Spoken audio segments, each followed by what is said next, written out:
And I think I'm so used to people not noticing me. I can understand that means a lot to people when we notice them. Yeah. I never understood fully the peace that surpasses all understanding that is talked about in the Bible. Then that Watching time. that, yes, I watching never, that happen. that's when it finally like clicked for me what that meant. Yeah. If you exhaust yourself, say you run a marathon and you collapse in fatigue and pain, and then an hour later you've rested and you feel like you're already starting to get back to normal, take that like times 10 for us, but it's just from doing the dishes. I can't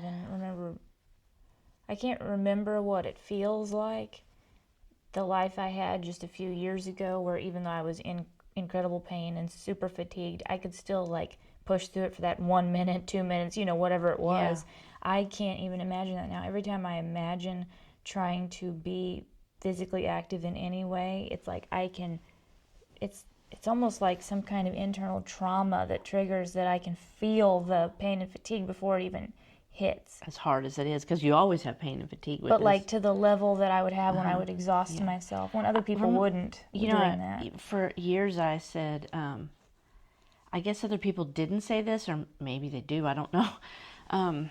But like when I would get a really long bout of respiratory illness, flu, something where it was like other people were feeling better and back to work and other activities for like, after 2 or 3 days. Yeah. And I would take like a week and a half, sometimes much, much longer, 2 to 3 weeks. Sometimes I would still be really sick with the residual effects of being sick for like a month. Yeah. And I used to remember, I used to say, at some point, pretty much a week into it, or week and a half, I don't remember what it feels like to be healthy. Yeah. I don't remember what it feels like to not have all this on me. That's what I felt like all summer with this. I felt so bad. I don't even remember what it felt like to feel good, better 3 months ago. 3 months ago. It has to be the disease, because the brain-body connection, I feel that way every day in life now. I don't really remember what it feels like to be healthy when I feel bad. Yeah. My brain is like, is this new? Is that new? Is that fibromyalgia? Is that EDS? Is that something new? Is that just getting older? I don't know. My brain's so overwhelmed anymore. It can't hold on to anything like that. It's just like every time it's a new experience, because it's too exhausted to remember what it was like the last time. Yeah. I've made physical changes in my life. I made accommodations. I made, like things in the house and the way I do things, and how I sit, and how often I have to get up if the pain sets in worse than it is now. And like all of the things that are in your brain to deal with a chronic illness. I got rid of all the stresses of life, or the best I could. Like I didn't have all the stresses people think of when it comes to their head immediately. Right. Like the stress of getting things done and going to work and taking the kids someplace and all that stuff. I made my life much easier because I consciously made that effort. They had to make up for all the stressors that were going on in your body. You had to That's what I'm thinking, because the stress we have now is the chronic illness. It's living with it every day. It's dealing with it. And it's grief now. Right. With your dad passing to heaven. Yeah. Like his experience and what he went through in a short, 10-week period before he went to heaven, that was, my fight or flight kicked in the real way. It's not just stressed out and on all the time. And like take care mode kicked in, and all those things. It will for the average person. It's just, I think we feel the after effects a lot longer. I think that's 100% true. You're able to do something extraordinary whenever there's a dire need to do it. It's like when I tell people, to understand it, like some people on like the recovery side, if you exhaust yourself, say you run a marathon and you collapse in fatigue and pain, and then an hour later you've rested and you feel like you're already starting to get back to normal, take that like times 10 for us, but it's just from doing the dishes or doing the laundry or going brushing out to my the grocery teeth, store, going to the take a shower. Like, and it fluctuates for us because our bodies are trying to adjust and extremely respond. Unpredictable. And so it's really difficult. And then you add to that, people don't understand, well, then how come sometimes you can do certain things? Like even the things we like shouldn't be able to do if we have all this. I think about like if somebody's in a traumatic moment, there are people who can lift a car off of somebody. We push you can't do that normally. so much, right? Yeah, like that's what we go through and every day. also, we pay for that. Right, we do. So if we they would in that situation, it's just ours is it's just normal from stuff. more normal things. Yes, we pay for it. We're relying on our adrenaline being depleted just to do that. A lot of people take a shower to pep up their body, get more energy, and they're ready to go, get dressed and go. No, I have to plan out. I need to take a shower this day because I have, someplace to go. Then I have to take the shower the night before or so early, and my appointments are later in the day, that I have time to recuperate just from that. Yeah. And so I think about like when I can sit for what looks like an hour with somebody and it looks like, well, you're fine. I'm not showing outwardly what I feel because I have learned that, one, socially, that's not really accepted. People will get distracted by that. We learned that from when we were children. So, like, and you also don't want to burden people. Right. Like, you don't want to have that be the dominating force of every conversation you have. And I don't want to think about it because that drags me down more. Right. But I still feel it. But, like, if I show it a little bit, people get really concerned and they're like, "Are you okay?" And I'm like, "Well, I deal with this all the time, and I don't want." That's a loaded question. It is. There's an answer that could take an hour. I don't want to stop the conversation as it's going to have to tell people, And you want other conversation. I you don't do. want to always talk about how you feel. On a social level, if somebody sees that happen and that's just normally what we do socially, when I get home, I'm in terrible pain and have to rest most of the time. For hours, and sometimes days. Normal people don't do that. They're never going to see that because I'm at home alone. Right. I feel like I'm over-explaining myself all the time. Or people will be like, "Oh, you're making an excuse." Well, no, I'm not. I'm trying to tell you what I'm actually going through. Or there's a lot of people who don't understand. There's a lot of people who understand. Oh, yeah. Thankfully, more and more all the time. But a lot of people who don't understand are always, I think, gauging what other people should and shouldn't be able to do, can and can't do, based on their own experiences. Yeah. And we had to take, 2 trips back and forth to Florida because we had to take our stuff. We wouldn't choose to do that, but the timing worked out that way. We forced ourselves to do that. We had to. We didn't have a choice. We did things that people would think we shouldn't be able to do because we literally were running on that adrenaline to get it done. Right. And we were depleting also, every night. Not just adrenaline, but sheer force of we have to, so we must do. Right. We have to. If you were out in the wilderness somewhere and you were, stranded, there are things you'd have to do and you'd be exhausted doing that you wouldn't choose. That's a really great analogy. I feel like I'm in the wilderness 95% of the time. Yeah. Like that's how I feel. If I want to go out and just water my flowers for 5 minutes, I can't hold the hose straight for 5 minutes. The fatigue and pain get me. I have to stop and do something else and go back to it. And the truth is, but it's real. There are days, like I was very thankful. I feel like God sustained us through that moving process. Just like when your dad was sick and going through what he did, the sustaining power was God. There were days where I had to, lift the edge of that couch because I was the only other person that could help. Yeah. But then there's other days I can't literally lift the remote to change the TV. Yes. It's just not happening. Yeah, for me. and on the like in the moving as an example, that wasn't as important as helping your dad physically when he couldn't move, couldn't get up. But it was important in the life moment we were living in then. So sometimes what we have to do is, well, I can't lift that couch edge now. I'll just wait till another hour and see how I feel. Yeah. Like that is always in our minds. And the planning of every part of our day is constantly there. And I so appreciate the people who notice that. Yes. Who have some sort of understanding. Like just this past week, we had to get our windshield fixed because we got a chip in the windshield.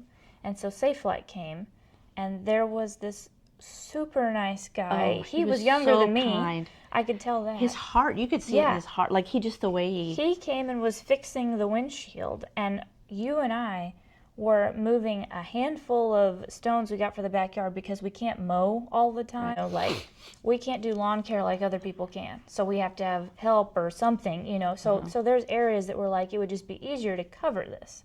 And so that's what we decided to do. Those stones. So the two of us were lifting like one stone each. And those stones were sitting out there for like 2 weeks because we did not feel good enough to get them. He could tell that we weren't talking about it. No, we weren't talking about it. We just these are a little heavy. In the area, we were talking to each other. Hey, Yes. I can get this one. Can you get the next one? That kind of thing. He noticed that. He did. And he came over and he said, "Do you ladies need some help?" Yeah. And we explained to him what we go through and thanked him, and he started lifting them and said, Actually, my mom has fibromyalgia, so I understand. Yeah. And he did have a level of understanding. He put them all in the cart for us, and he said, "Do you want me to help you take them to the back and figure it out?" And we He said, was so nice. because we didn't want to, like, my mind is always, I don't want to burden somebody. I don't want to ask for help. We knew we could do that over time. It was just helpful That's to what get him out in front. I said that. Yeah. I told him, I said, you are so kind just to do that, because we can, it's got wheels and a handle, we can push and pull together. Whatever we need to do, we can get it back there, and we'll just do it over time. Yeah. I wanted him to know how grateful I was just for that. And then, like, deeply grateful. Other people would just be like, thanks. Right. Not me. I'm like, you don't understand what you just did for me. It changed the next hour of my life. Some people are afraid to ask because they don't want you to feel like they think you're incapable. Right. Or maybe Which they I don't want to, understand. they're afraid they're going to break something or whatever. Like, I understand why people have reservations, because sometimes I do. But I really appreciated that. And then afterwards, even when he was done with his actual job, when it was finished, he said, "Is there anything else I can help with before I leave?" Yeah. Like, it was so nice. I know. To help people who've never thought this through before, because it doesn't, some people, like you said, they're just nervous that they don't want to offend somebody if they ask. You don't have to say, he said it in such a nice way. There are many ways of saying it. I wouldn't be offended at all in any way asked. No. But, think about saying, I'm happy to help you open that door. I'm happy to help you in any way you need. Instead of saying, if it makes you uncomfortable to say, can I help you, or do you need help? Just say, I'm happy to help you. Yeah. And then they can say, oh no, I do this all the time, I got it, but thank you. Right. Like that is the way humans should talk to each other. I agree. I try to do that when I can. I can't always physically do things, but like, if I see a mom or a dad struggling with a stroller trying to get in a door, I just say, "Hey, let me get that for you." And sometimes they act a little uncomfortable, I think, because they're not used to people offering. I'm so sad that we've gotten to a point in society where we're nervous to accept a stranger's help. Yeah. And yet we have. Here we are. And I it don't is blame people for that. I don't either. But it's a harder culture to live in because of that. And for people like us, we think about it more, I think, than the average people. All the time. I mean, that's I believe that's the way God made me. I'm a highly sensitive person. And I've been that way all my life. This just adds to that. More awareness. I see it as a gift now. Yeah. It used to be sort of a burden to me to notice everything, cry at every commercial, like, not every commercial, but something that's more meaningful or whatever. Then I realized it's just a gift, because people would strangers have come up to me so many times in life, I've lost count, and just started talking to me and pouring out their lives to me. And I'm like, God, this is a sign I wear on my forehead somehow that just says, talk to me, I'll listen. That must have got passed down to me. I think it did. It's a gift. It is. It's just so much. There's so much in all this. It that's isn't. a gift. It's an honor. It's an honor. It's not always comfortable. It's not always easy. But I know many times when it's like God stops me for a second and takes me out of my human worries and says, just listen, or it's okay, I've got you, or whatever. Like, or did you notice that? Yeah. Or, That, and I think I'm so used to people not noticing me. I can understand that means a lot to people when we notice them. Yeah. You don't know the backstory and what they're going through. And also understanding that the answer they give you might not be what you assumed. Right. Or like, they might be hiding something because they don't want to burden people, or whatever. And or they don't realize that you might understand more, but they're used to people assuming, even if it's not for bad reasons, it's just the more common answer. But I had a teacher who was like walking with me through it to try to figure out what is going on in your body that's different than everybody else's. And I remember one day I was in class and we were doing an exercise, and I just totally like messed it up because I don't remember if it was the fatigue or what, like it just didn't work. My brain like blanked out because I would have memory issues because of all of it, like the stress of the overwhelm of the feelings of pain and everything. And I remember just like in that moment, just like collapsing, as in physically, not like down to the ground, but just like giving up basically. And I wasn't the type of person to give up.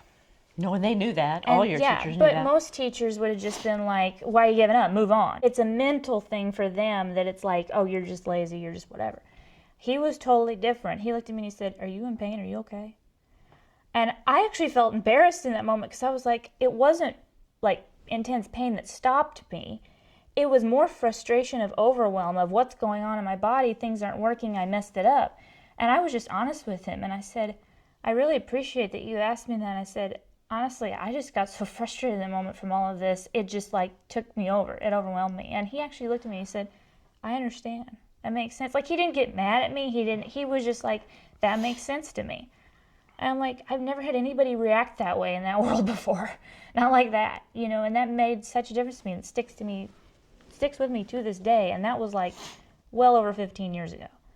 I wish more people were like that, and I try to be like that, and I notice the people that are. Yeah. And I think us being honest, and not just us, but other people who go through things, open and honest, being willing to kind of take the junk that people throw at us and set that aside, it helps the other people go, oh, I didn't know this, I didn't understand that, and it gives a better understanding to where more people start to actually see each other. But it's a lot of the times hard to set aside the junk we get from people, the junk responses. But it actually helps me to remember that those people need to see it more than even these people who understand. And so maybe that time that I share something, maybe that eventually will get to them the next time they see, like, oh yeah. So it helps. Or when they go through something, Yes. sometimes that happens, then they look back and they go, oh, now I get it. Yeah. And I it's think sad that it takes that, but yeah, it is sad that it takes that. And I know that all of my life of dealing with all the health issues and all the things that I did, and I would research everything for our family to be healthier, to try. We're more likely to use natural means of stuff, but we also use medications and whatever. It's a combined modality of what we use. That I believe all of that through my life, I was praying and asking God, show me the way, show me what we should do, show me how to do it. I was asking for healing. I was healed of a disease when I was 27, completely gone from my life, and I will share that story because it's amazing. And I thank God to this day all the time for healing me from that. I was like gone in an instant, and it was life-threatening. And so all of these things throughout my life, I think, prepared me for when your dad got sick. And it just, all of those things, like you said, it just kicks in. The miracle of the body, the miracle of the brain, God giving me extra, like he did you, extra energy, extra things we needed. But our bodies were paying for it. So the focus became, when your dad went to heaven, the focus became, how do we survive now? How do we survive? How do we take care of ourselves? And I had no idea what to do, except for the fact that I knew I had to do something. For one thing, the house was in my name too, but I wasn't on the mortgage. So I knew physically we had to have a place to live. Physically, we had to take care of our bodies. And physically, we were exhausted in every symptomatic way practically from dealing with taking care of him, which I would never change. That would never do it differently. It was 100% what he wanted and 100% what we wanted. But I still had the repercussions, and so did you. And so I just started praying, God, I don't know what to do. It's like in those moments, you go to war. Like that's what it feels like. It's like your body's going to war. It's fighting for whatever needs to be done. Yes. And what is important. And after that, that war takes a toll. Yes. That happens to everybody. I think it happens way more to doctors and nurses than we realize, because I know a lot of nurses who have, even though they can maybe handle more because their bodies are more able or whatever, you can tell it takes a toll. Mm-hmm. And people forget that. Yeah. They just look strong in the moment because they're there to do their job, or whatever it is. Like, no matter what you're doing in life, if you're attuned to the most important thing in your life, which is a relationship with God, seek it with every being, every part of your being. Seek that relationship, because that is what sustained us, our relationship with God. Yeah. Yes, there were things that our bodies are equipped to do, that He created us to be able to do, our bodies. But that relationship is the single most important thing. And I knew from a long time in my life, years and years, that I did not want to get to the end of my life on this earth and have missed anything that I was created to experience, to do, to be a part of. And that, being a highly sensitive person, trickled down to every detail, noticing other people. What are they going through? What do they need? And I do think that being an ultimate caregiver, which is only one aspect of paying attention to everything God has for you, that did also take a toll on me. Like, I do believe that there is a healthy balance. I didn't know until later. Yeah, and I think it's important to recognize that, I think because people often aren't that way, or they don't notice other people being that way. When someone is, there's more of a shock when suddenly that person is stressed out or they lash out or something, because they expect, oh, you're always nice, you're always kind. Right. And I think they don't There's a limit for everyone. Understand, none of us are perfect. We're all human. And when you've taken on this load and you don't know somebody else's load behind the scenes of like our physical and all that, the level of grace that we all need for each other, it doesn't make an excuse. It doesn't mean I should have, gotten upset Those or are two stressed different out. things. What it means is that that's human. Yeah. And we all do it. And so I think that's part of that overwhelm you were talking about. Like, if you didn't know your limits, and we all have to explore and figure that out. Well, and it does change. It's going to happen, and I think that's just something that's important to make note of, because I don't hear people talking about both sides most of the time. No. When I started seeking through prayer, what do? We knew that we wanted specifically to try a warmer climate and move to a warmer climate, because we had experienced a little better health, warmer climate, which in the end turned out not to be the case. We were worse there in other ways. Didn't work long term. No, it didn't. Yeah. But we knew at that moment that's what we had experienced. We knew when we stayed short term. That's what our doctors were telling us to try. Yeah, to try. And so we knew, that's all I knew. Yeah. And I went into it with God. I know that you will provide a way. I just watched a miracle happen with my husband, who had this cancer that causes immense pain, and it moved into a different part of his body every 2 weeks. It was in another organ or another part of his body.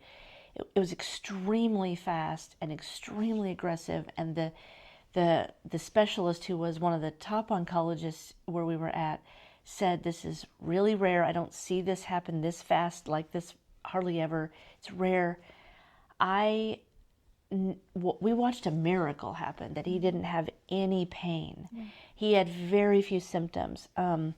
It was just a miracle to watch God work through. The peace he gave your dad was unreal. It wasn't even earthly. I've never seen peace like that. Anybody who describes peace, it would have to be from knowing what the person was like before. And he had a lot of anxiety, and a lot of things worried him all the time. He took on burdens he shouldn't have. He was extremely caregiving, to a point of detriment for him as well. And so the peace he had was like, it was supernatural. It wasn't natural. I never understood fully the peace that surpasses all understanding that is talked about in the Bible. Then that watching time. that, yes, I watching never. that happen. That's when it finally like clicked for me what that meant. It was not a natural It was thing. not. It was just like, Yeah. this is truly unbelievably beautiful and heartbreaking at the same time. Yeah. And so that's a story we want to tell, the moment even of his transition we want to share. But I would like to say now that depending and leaning into God for every little thing, which I did, every little thing, made it so much easier to turn to Him for the big things that were so heavy. So when often people will only turn to God for the heavy things. Right. And then they're not paying attention in the small everyday things. And God wants to be a part of everything. And it just made it easier. And so. Isn't that interesting too? That reminds me of that Jelly Roll song where he's talking about, God, I need a Savior. But in the song, he's talking about how he lives his life in a way that he kind of just sets God aside and doesn't think about him until he needs him in that moment. And he's like, who am I to ask for a Savior in those moments? I think it's a really profound and poignant song in saying that this is how we deal with this as humans. And how do we change that? I just remember going to the internet and looking for houses to rent because we weren't ready to buy. I didn't even know if I could. I had no income, nothing. That's another miracle story. But the whole process was going to be overwhelming, and I gave every bit of it to God. I said, God, I know that you will provide. I'm just not going to worry about it. Of course it runs through your mind. Like, you have these things you think about and you have your to-do list or whatever, but every time just giving it to God, just like literally the way I do that is, God, I can't think about that because I don't have any control over it. I can't think about that because I don't see any answers right now. I can't think about that because it's making me physically sick from anxiety. I'm just going to give it to you. That's what I do. I just have these conversations. And so I started looking at houses and I started comparing, and the rent was excruciatingly high there. And so we prayed about that. And I just prayed, God, show me what we're supposed to do.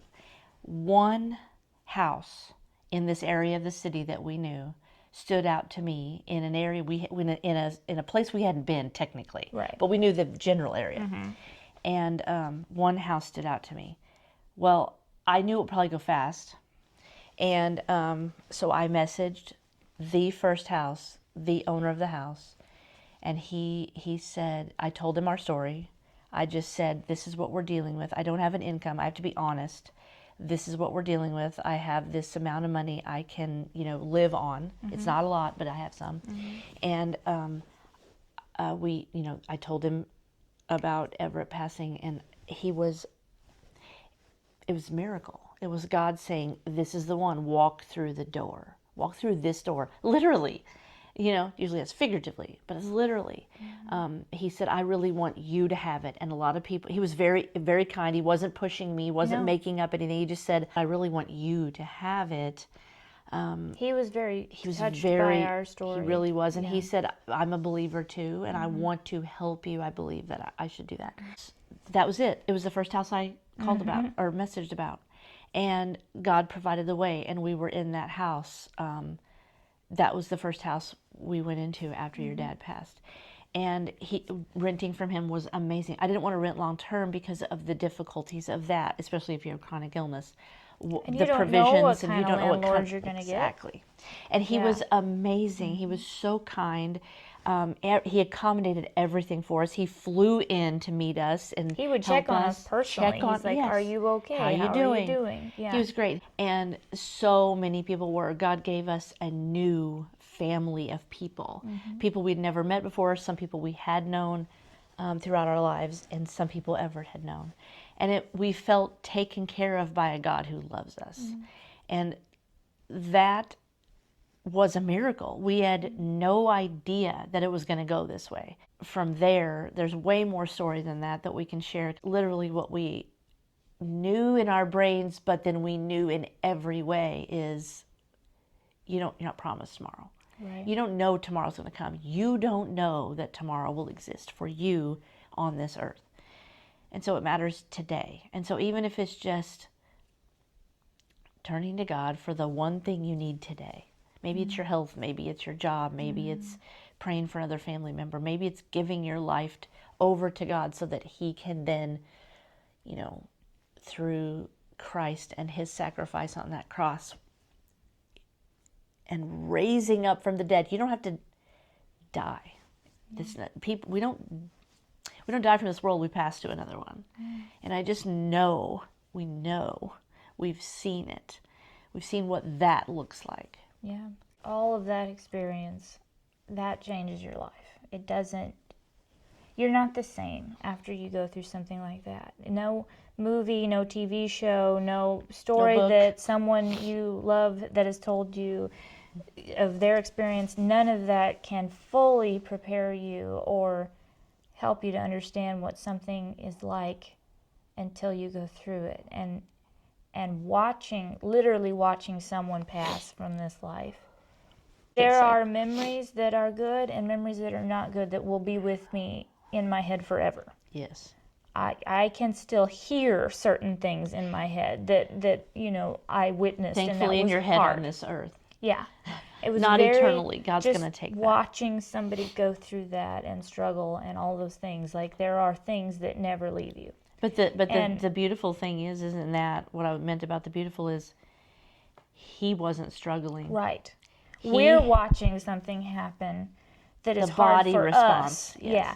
But I knew that God had him and he was at peace in that moment. And I was very grateful for that. And that was verified to us. Yeah. We didn't even need it verified. Right. We didn't need the verification of what we saw, but of his peacefulness.